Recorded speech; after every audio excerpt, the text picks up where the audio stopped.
وعن ابي هريره رضي الله عنه قال قال رسول الله صلى الله عليه وسلم اذا احسن احدكم اسلامه فكل حسنه يعملها تكتب له بعشر امثالها الى 700 ضعف وكل سيئه يعملها تكتب بمثلها حتى لقي الله۔ ابو ہریرہ کے بارے میں بھی ہم پڑھ چکے ہیں کہ رسول اللہ کے معینات شاگردوں میں سے ہیں،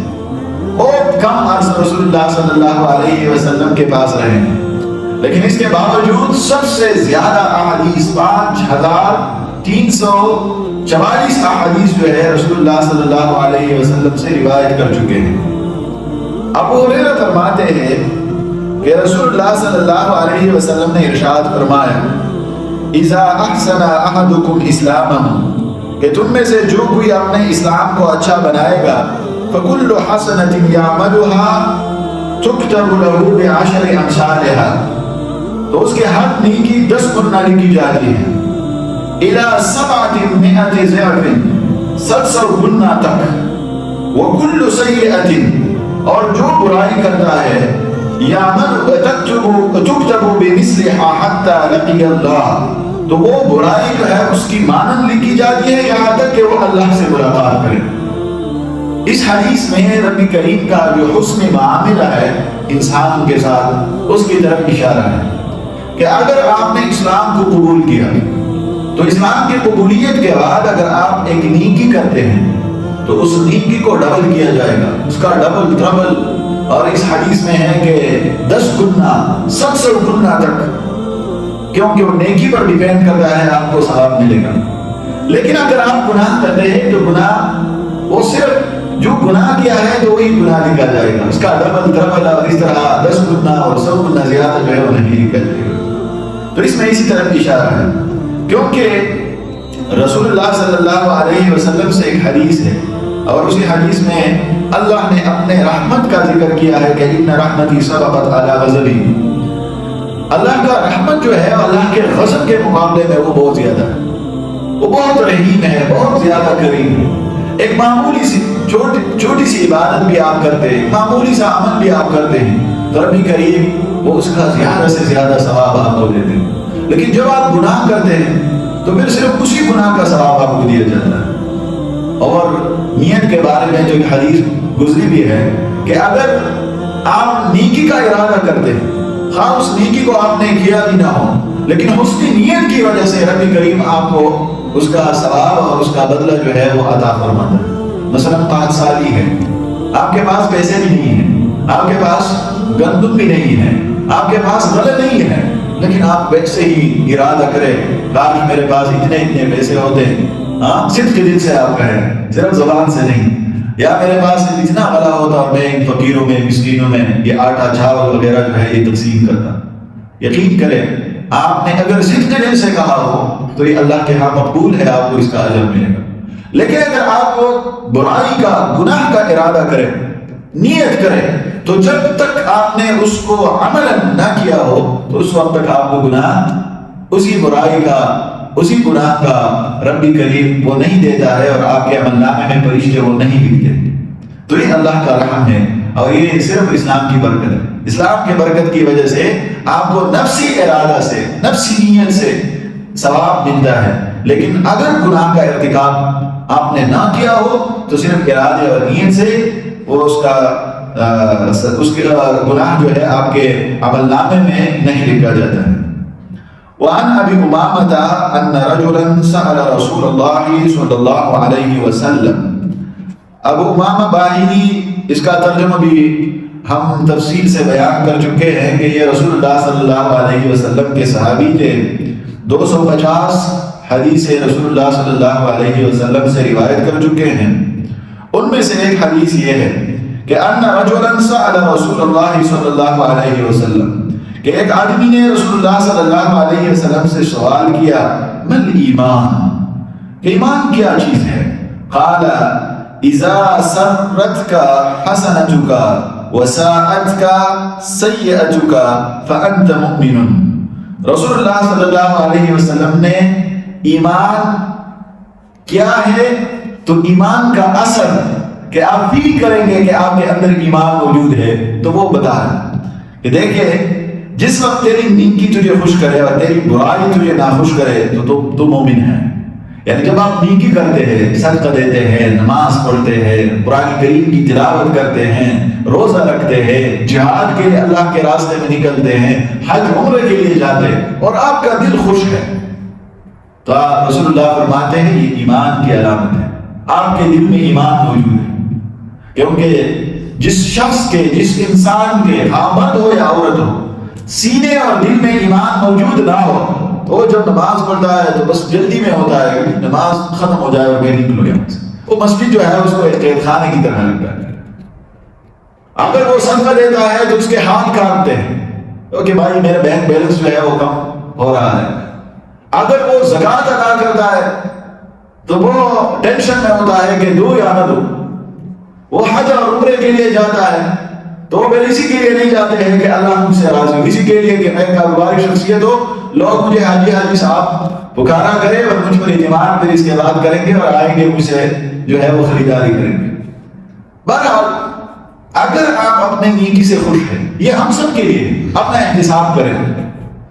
عمر فاروق رضی اللہ عنہ فرماتے تھے نا کہ آپ اپنے احتساب کریں، جب آپ رات کو سوتے ہیں تو اپنا احتساب کریں، اپنے نیکیوں کو بھی یاد کریں جو آپ نے صبح سے شام تک، یعنی جب آپ بستر سے اٹھے تھے اور دوبارہ اپنے بستر میں آپ لیٹ گئے تو اسی درمیان میں آپ نے جو اعمال کیے ہیں تو اس کا احتساب خود کریں اور پھر اپنے نیکیوں کو یاد کریں۔ اگر آپ اپنے نیکیوں سے خوش تھے تو سمجھیں کہ آپ کے اندر ایمان موجود ہے، ایمان کی حرارت اور ایمان کی وہ جو قوت ہے وہ آپ کے اندر کے دل کے اندر ہے۔ لیکن اگر آپ کو فیل نہیں ہو رہا تھا تو پھر آپ اپنے ایمان کی فکر کریں، یہ ہم سب کے لیے تعلیم ہے۔ تو شخص نے کہا، اور ہاں اگر آپ کی نیکی جو ہے یعنی اگر وہ آپ کو خوش کرے اور آپ کی برائی جو ہے وہ آپ کو ناخوش کرے تو آپ مومن ہیں۔ تو اس شخص نے کہا بمن اسم، کہ گناہ کیا ہے، کہ مثلا ایمان کی وجہ سے ہم اپنے نیکی پر خوشی اور اپنے گناہ پر جو ہے وہ غم اور وہ ناخوشی جو ہے وہ فیل کریں گے، یعنی عملاً طور پر تو یہ گناہ کیا ہے آخر۔ تو رسول اللہ صلی اللہ علیہ وسلم نے فرمایا اذا حاک فی نفسک شیء فدعہ، کہ جو چیز تیرے دل میں کٹ کے اس کو چھوڑ لے۔ ایک اور روایت میں ہے دع ما یریبک الی ما لا یریبک، کہ آپ مثال کے طور پر آپ کو پتہ نہیں ہے کہ یہ حلال ہے یا حرام ہے، آپ کو پتہ نہیں ہے کہ یہ گناہ ہے یا ثواب ہے، لیکن آپ کا دل مطمئن نہیں ہے، سمجھے یہ چیز جو ہے یہ صحیح نہیں ہے۔ آپ ایک مثال کے طور پر ایک تجارت کرتے ہیں، انویسٹمنٹ کرتے ہیں یا کوئی اور کام جو ہے آپ کرتے ہیں، لیکن آپ کا ضمیر جو ہے یہاں وہ آپ کو ملامت کر رہا ہے کہ یار یہ جو آپ کر رہے ہیں ٹھیک نہیں ہے، شاید اس میں کچھ ہوگا، باوجود اس کے کہ آپ کے پاس علم نہیں، آپ اس سے دور رہیں۔ پھر ہاں جا کر پوچھے کسی سے، اگر وہ معاملہ یا وہ انویسٹمنٹ اور تجارت وہ کام اگر درست تھا، صحیح تھا، شریعت کے مطابق تو کرے، لیکن اس وقت سے دور رہے، کیونکہ انسان کا دل، اس کے اندر ایمان کا نور موجود ہے، اور ایمان کا نور وہ انسان کو اس پہ مجبور کر دیتا ہے کہ وہ جب گناہ کرتا ہے تو انسان کو کہیں نہ کہیں جو ہے وہ دستک دیتا ہے کہ بھئی آپ یہ کام نہ کریں، آپ اس سے دور رہیں۔ ہم کہتے ہیں نا کبھی کبھار یار کسی کوئی آپ سے پوچھے یہ کام کرتے ہیں یا میرے پاس پیسے، میرے ساتھ پیسے انویسٹ کرے یا میرے ساتھ جو ہے یہ کام اس کام کے لیے جائے، کیونکہ یار پتہ نہیں جائے یا نہ جائے یا کرو یا نہ کرو، میرے دل جو ہے وہ یعنی بین قبول والرد ہے، یعنی بین بین ہے۔ تو یہ اسی کی طرف اشارہ ہے کہ جب آپ کنفیوز ہیں، آپ کا دل مطمئن نہیں ہے تو اسی چیز سے دور رہے۔ لیکن یہاں گناہ کی تعریف جو ہے رسول اللہ یہ فرماتے ہیں کہ جو چیز تیرے دل میں کٹ گئے تو اس کو چھوڑ لے، یہ گناہ ہے۔ اور ایک اور حدیث جس کے تشریح اور الفاظ میں نے ذکر کیا کہ دع ما یریبک الی ما لا یریبک، دو چیزیں آپ کے سامنے ہیں، ایک کے بارے میں آپ کا دل مطمئن ہے، ایک کے بارے میں آپ شک میں ہیں، تو رسول اللہ فرماتے ہیں وہ شک والے کام جو ہے چھوڑ لیں، اور دوسرا جس پر آپ کا دل مطمئن ہے وہ کریں۔ یہاں سوال یہ ہے کہ سائل نے، یعنی سوال کرنے والے نے حقیقت ایمان کے متعلق سوال کیا، اور رسول اللہ صلی اللہ علیہ وسلم نے جو جواب دیا تو اس میں حقیقت ایمان کا نہیں، علامت ایمان کا ذکر ہے۔ تو اس کا جواب یہ ہے کہ رسول اللہ صلی اللہ علیہ وسلم کا جواب میں علامت ایمان کو بیان کرنا قرینہ ہے اس بات کا کہ سائل کا سوال بھی علامت ایمان کے متعلق تھا، یعنی من ایمان سے مراد اس کا حقیقتی ایمان نہیں تھا بلکہ علامت ایمان کے مجھے کیسا پتہ چلے گا کہ میرے اندر جو ہے ایمان موجود ہے۔ تو رسول اللہ صلی اللہ علیہ وسلم نے اس کو ایک کلیہ، ایک قاعدہ سکھایا کہ وہ یہ ہے کہ جب آپ نیکی کرتے ہیں اور آپ کا دل خوش ہو تو آپ ایمان ہے آپ کے قلب میں، آپ کے دل میں۔ آپ گناہ کرتے ہیں اور آپ گناہ کے بعد فوراً جو ہے ڈپریس ہو جاتے ہیں، یہ میں نے کیا کیا، تو سمجھے کہ آپ کے دل میں کیا ہے، ایمان ہے۔ وعن عمرو بن عبسة قال أتيت رسول الله صلى الله عليه وسلم فقلت يا رسول الله من معك على هذا الأمر قال حر وعبد۔ یہ صحابی جو ہے عمر ابن عبسہ، یہ رسول اللہ صلی اللہ علیہ وسلم کے ان صحابہ کرام میں سے ہے جو ابتدائی اسلام میں اسلام قبول کر چکے تھے۔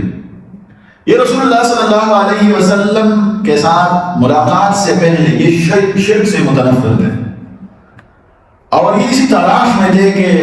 کہیں سے اس کو ہدایت ملے، ہدایت کی روشنی ملے۔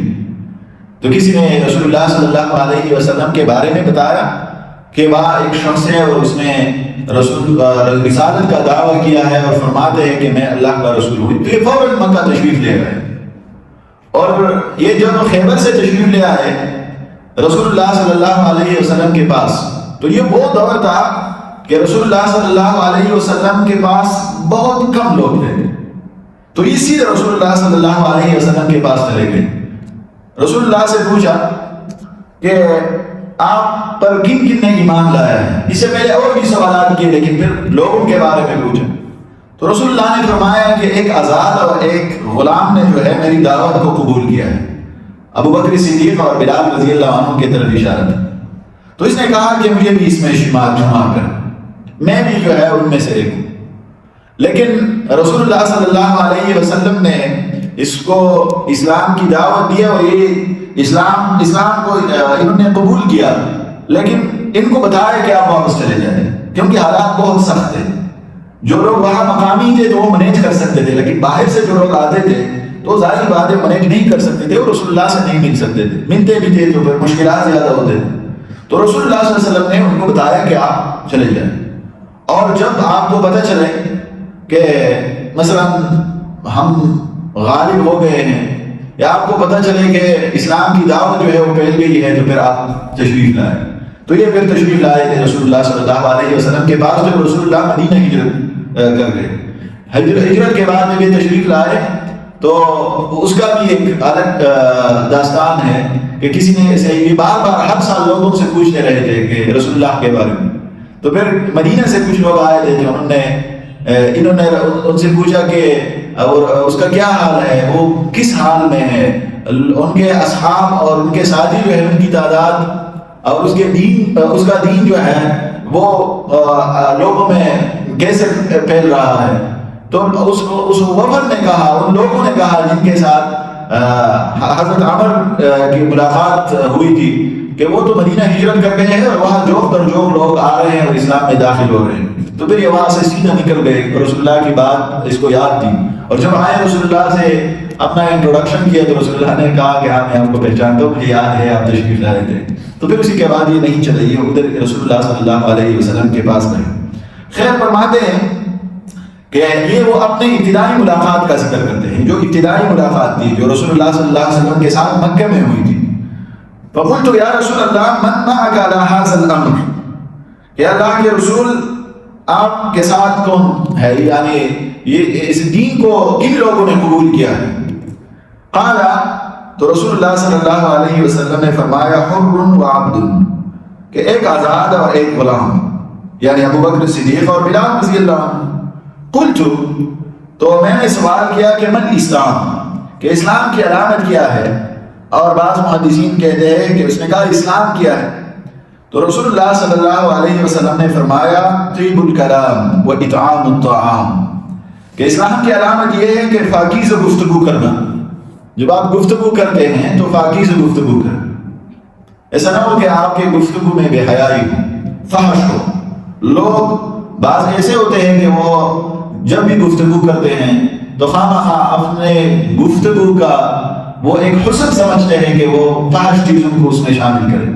لیکن رسول اللہ صلی اللہ علیہ وسلم خود بھی ایسے نہیں تھے. حضرت عائشہ کی روایت ہے کبھی بھی وہ فحش گفتگو نہیں کرتے تھے. اور اس صحابی کو فرماتے تھے کہ اسلام کی علامت یہ ہے کہ آپ پاکیزہ گفتگو، اور اس کے ساتھ ساتھ اطعام الطعام، کھانا کھلانا. کھانا کھلانا جو ہے اسلام کی علامت ہے. آپ کھانا کھلاتے ہیں لوگوں کو اور خوشی سے کھلاتے ہیں، لوگوں کو شریک کرتے ہیں آپ کے کھانے، اپنے کھانے میں. یہ اسلام کی علامت ہے. لیکن اگر آپ کھانا کھلاتے ہیں اور تنگ ہو جاتے ہیں اس سے، کھانا کھلاتے ہیں خوشی سے نہیں کھلاتے ہیں، کھانا کھلاتے ہیں لیکن پھر اسی کھانے کو بار بار آپ یاد کرتے ہیں کہ وہ ہم نے فلان کو جو ہے کھلایا ہے، میں نے فلان کو کھلایا ہے، تو یہ اسلام کی علامت نہیں. اسلام کی علامت یہ ہے کہ آپ کسی کو کھانا کھلائیں اور اللہ کی رضا کے لیے کھلائیں. ایک تو اس میں برکت ہے، دوسرا یہ ہے کہ یہ آپ کے اور آپ کے بچوں کا ایک قسم کا صدقہ ہے. کیونکہ بعض ایسے روایات ہے تابعین اور تبع تابعین سے کہ کسی نے پوچھا تھا کہ میں اپنے بچوں کے سر کا صدقہ جو ہم کہتے ہیں کیسے دوں، تو کچھ تابعین نے یہی بتایا تھا کہ آپ جو ہے کھانا کھلائیں، لوگوں کو کھانا کھلائیں. تو کھانا کھلائیں. قلت مل ایمان، پھر میں نے عرض کیا کہ ایمان کیا ہے. قال، تو رسول اللہ صلی اللہ علیہ وسلم نے فرمایا الصبر والسماحہ، کہ صبر اور سخاوت کرنا. یعنی جب آپ کسی مشکل میں گرفتار ہو، اب بیمار ہے، آپ قرض دار ہے، یا آپ کے اوپر جو ہے قرض ہے کسی کا، یا آپ جاب لیس ہے، کوئی اور جو ہے مصیبت میں آپ گرفتار ہیں، اور آپ صبر کریں. اور اسی طرح آپ سخاوت جو ہے کہ سخاوت کا یہ مطلب نہیں ہے کہ مثال کے طور پر آپ خود محتاج رہیں اور دوسروں کو دے دیں، بلکہ سخاوت کا مطلب یہ ہے کہ آپ اپنے احتیاج سے زائد چیزوں کو، یا آپ کو یا آپ کے اہل عیال کو جس چیز کی ضرورت ہے تو اس سے زیادہ جو ہے آپ خرچ کریں. قال، تو یہ فرماتے ہیں کہ قلت ای الاسلام افضل، میں نے سوال کیا کہ کون سا مسلمان جو ہے یہ بہتر ہے. اور بعض محدثین فرماتے ہیں کہ اس کا مطلب یہ ہے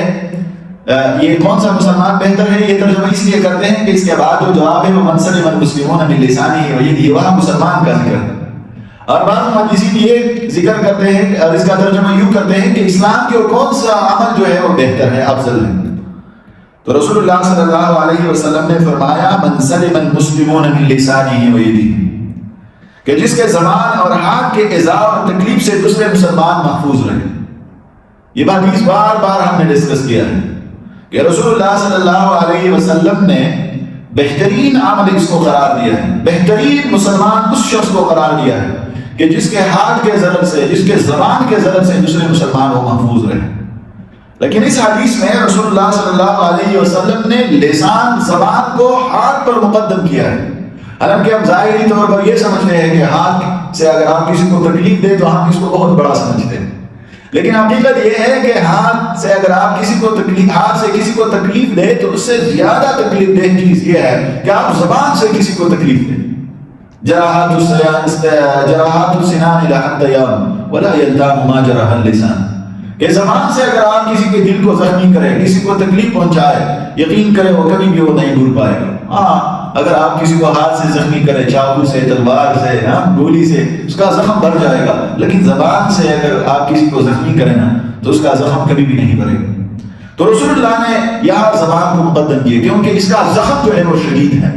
دوسرا یہ ہے کہ زبان کا ایذا اور تکلیف جو ہے یہ عام ہے، اسے ہم مردوں کو بھی پہنچاتے ہیں، ہم زندوں کو بھی پہنچاتے ہیں. ہم نہیں کرتے ہیں جب لڑائی ہو تو کسی کا باپ ہو یا نہ ہو، وہ کب وفات ہو ہم ان کو بھی گالیاں دیتے ہیں. کسی کے ماں ہے یا نہیں ہے اس کو بھی یاد کرتے ہیں.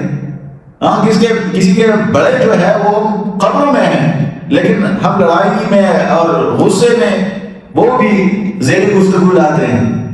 لیکن ہاتھ سے ہم مردوں کو تکلیف نہیں دے سکتے، صرف زندوں کو تکلیف دے سکتے ہیں. تو اسی لیے رسول اللہ نے لسان کو مقدم کیا، پہلے ذکر کیا، اور ید ہاتھ کو بعد میں ذکر کیا۔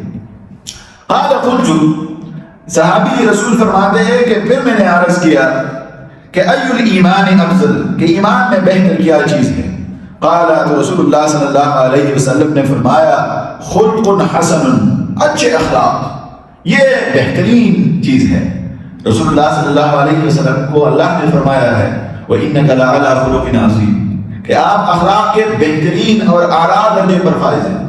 اور رسول اللہ بھی یہ فرماتے ہیں کہ ایمان میں سب سے بہتر چیز یہ ہے کہ آپ کے اخلاق اچھے ہیں۔ ایسا نہ ہو کہ لوگ جو ہے آپ کے اخلاق کی وجہ سے وہ آپ کے قریب نہ آ سکے، لوگ جو ہے وہ آپ سے ملنا جلنا چھوڑ لے، لوگ آپ کے ساتھ اپنے دل کے احوال ڈسکس کرنے سے وہ گھبرائے، لوگ جو ہے وہ اپنے مسائل بتانے سے جو ہے وہ کترائے، آپ سے دور بھاگے کہ بھائی یہ بندہ جو ہے ٹھیک نہیں ہے۔ آپ کے اخلاق اچھے ہونے چاہیے تاکہ ہر کوئی جو ہے آپ کے گھر، لیکن یہ بھی یاد رکھیں کہ اخلاق بعد ہمارا جو ہے دوہرا معیار ہوتا ہے، باہر ہمارے اخلاق اچھے ہوتے ہیں، گھر کے اندر ہمارے اخلاق وہ صحیح نہیں ہوتے۔ تو باہر ہم کسی کے ساتھ بھی بیٹھتے ہیں، کسی سے بھی ہمارے بارے میں پوچھا جاتا ہے تو لوگ کہتے ہیں کہ یار اس جیسا تو کوئی نہیں ہے، لیکن گھر کے اندر والدین کے ساتھ، بہن بھائیوں کے ساتھ، بچوں کے ساتھ، بیوی کے ساتھ، یا مثلا میاں کے ساتھ، دونوں طرف سے ہو سکتا ہے، ہمارے اخلاق جو ہے وہ ٹھیک نہیں ہوتے۔ ہمارے اخلاق سے وہ اتنے متنفر ہوتے ہیں کہ جب آپ گھر کے اندر قدم رکھتے ہیں تو بس اسی انتظار میں ہوتے ہیں کہ یہ کب گھر سے نکلے گا یا کب گھر سے نکلے گی۔ وہ بعض روایات میں ہے کہ بہترین مرد کون ہے؟ ایک تابعی سے کسی نے پوچھا کہ بہترین مرد اور بہترین عورت جو ہے وہ کون ہے؟ نے کہا کہ بہترین مرد وہ ہے کہ وہ جب گھر کے اندر قدم رکھتا ہے تو اس کے گھر والے جو ہے وہ خوشی سے، ان کے چہرے جو ہے ترمرا اٹھتے ہیں، وہ جھوم جاتے ہیں کہ ہاں ابو آ گئے گھر میں۔ اور بہترین عورت وہ ہے کہ وہ کہہ رہے کہ وہ جب صبح اٹھتی ہے تو اس کے بچے جو ہے وہ ادھر ادھر سے بھاگ کر آتے ہیں اور گلے ملتے ہیں کہ ہماری ماں الحمدللہ اٹھ گئی ہے، زندہ ہے۔ وہ بہترین عورت ہے کہ جب اس کا شوہر جو ہے وہ گھر کے قریب آتا ہے تو خوش ہو جاتا ہے کہ میں جلدی کرتا ہے کہ میں جلدی سے گھر پہنچ جاؤں کہ جب کب میری نظر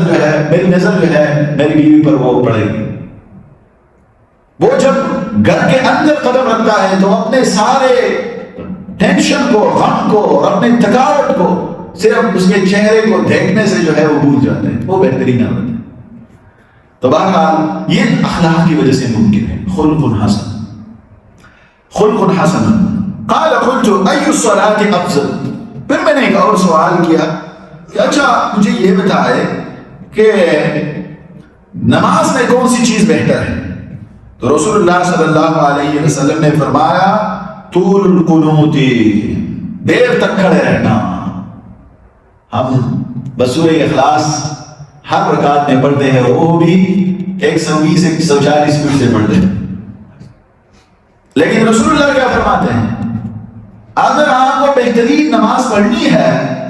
تو آپ زیادہ دیر تک کھڑے رہیں، آرام آرام سے پڑھیں، آرام سے قرات کو پڑھنا، فاتحہ کو پڑھنا، سورت کو پڑھنا اور زیادہ پڑھنا۔ ہمارے پاس دوست احباب ایسے ہوتے ہیں کہ اگر امام صاحب 3 آیات سے زیادہ تلاوت کرے تو شکایت کرتے ہیں، کبھی کہتے ہیں مذاق اڑاتے ہیں کہ آپ نے تو مغرب سے جو ہے فجر بنایا، کبھی کہتے ہیں کہ آپ کو اندازہ نہیں تھا، لوگ جو ہے وہ تنگ ہو جاتے تھے۔ ہاں یہ بھی نہیں ہے کہ آپ اتنا زیادہ پڑھے، کیونکہ ایک صحابی جو تھا وہ زیادہ پڑھتے تھے تو لوگوں نے شکایت کی تھی، رسول اللہ نے اس کو باقاعدہ طور پر ڈانٹا بھی تھا اور ہدایت بھی کی تھی کہ آپ جو مریض ہیں، پیچھے کھڑے ہیں، جو خواتین ہیں، جو بچے ہیں، ان کا خیال کریں۔ لیکن ایسا بھی نہیں ہے کہ بس آپ ٹک ٹک ٹک ٹک ٹک ٹک اور اللہ اکبر، جس طرح رمضان میں ہم تراویح پڑھتے ہیں یا جس طرح بعض مساجد میں کہ آپ اگر امام کے پیچھے فاتحہ پڑھتے ہیں تو آپ نہیں پڑھ سکتے۔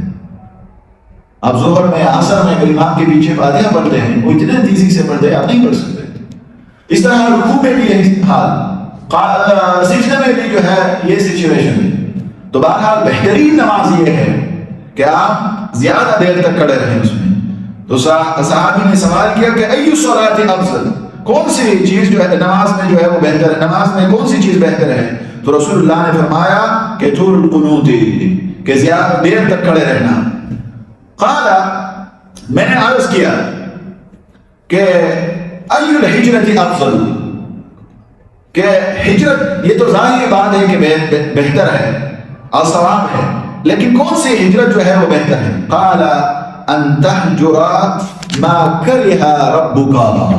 تو رسول اللہ نے فرمایا کہ آپ اس چیز کو چھوڑ لے جس سے تیرا رب ناخوش ہوتا ہے، یہ بہترین ہجرت ہے۔ ہجرت کا پورا تفصیل اور ہجرت کے معانی یہ میں نے ذکر کیے تھے کہ ایک ہجرت ظاہری ہے کہ آپ ایک شہر سے دوسرے شہر، ایک ملک سے دوسرے ملک میں چلے جاتے ہیں۔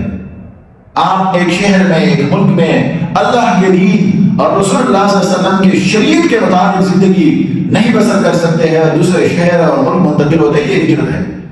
جس طرح مکہ میں صحابہ کرام پر جب مکہ کے سرزمین تنگ کر دی گئی تو مدینہ ہجرت کر گئے، حبشہ انہوں نے ہجرت کیا تھا۔ اور ایک اور ہجرت ہے، وہ یہ ہے کہ آپ گناہوں سے ہجرت کریں، اپنے نفس کو جو ہے مجبور کریں کہ مجھے یہ گناہ جو ہے نہیں کرنی ہے۔ قال، تو صحابی فرماتے ہیں کہ فقلت، پھر اس کے بعد میں نے ایک اور سوال کیا، فأي الجہاد افضل، کہ جہاد اس میں بھی کوئی شک نہیں ہے، افضل ترین عبادت ہے، عزت والی عبادت ہے، اس کے ذریعے اللہ تعالیٰ مسلمانوں کو ذلت سے نکال کر عزت کا مقام اور عزت کی زندگی جو ہے ان کو نوازتا ہے، جو آج کل آپ فلسطین میں دیکھ رہے ہیں، یہ جہاد کی برکت ہے۔ لیکن میں نے پھر بھی سوال کیا کہ جہاد میں کون جہاد جو ہے وہ افضل ہے؟ قال، تو رسول اللہ صلی اللہ علیہ وسلم نے فرمایا، من اخر جوادہ واخر قدمہ، کہ جس کا گھوڑا مار جائے اور خود بھی شہید ہو جائے۔ اس کا مطلب یہ ہے کہ آپ جہاد میں چلے جائیں، سواری کے ساتھ چلے جائیں، آپ بھی شہید ہو جائے، آپ کے سواری جو ہے وہ بھی وہاں ختم ہو جائے، تو یہ بہترین جہاد ہے کہ آپ کوئی بھی چیز جو ہے وہ واپس نہ آئے۔ قال قلت ای ساعات افضل، اچھا مجھے یہ بتایا کہ سب سے افضل وقت کون سا ہے؟ تو رسول اللہ نے فرمایا جوف اللیل الآخر، کہ نصف شب کا آخری حصہ، یعنی جب ہم سوتے ہیں تہجد کے لیے جب اٹھتے ہیں تو وہ وقت جو ہے وہ سب سے افضل ہے۔ اس میں رب کریم جو ہے روایات میں ہے کہ وہ دنیائی آسمان تک نزول فرماتا ہے اور ہمیں پکارتے ہیں کہ بتاؤ کیا مانگتے ہو مانگ دو، تو آپ اسی وقت اگر آپ کھڑے ہو جاتے ہیں اور اللہ سے مانگتے ہیں تو آپ کو دیا جاتا ہے،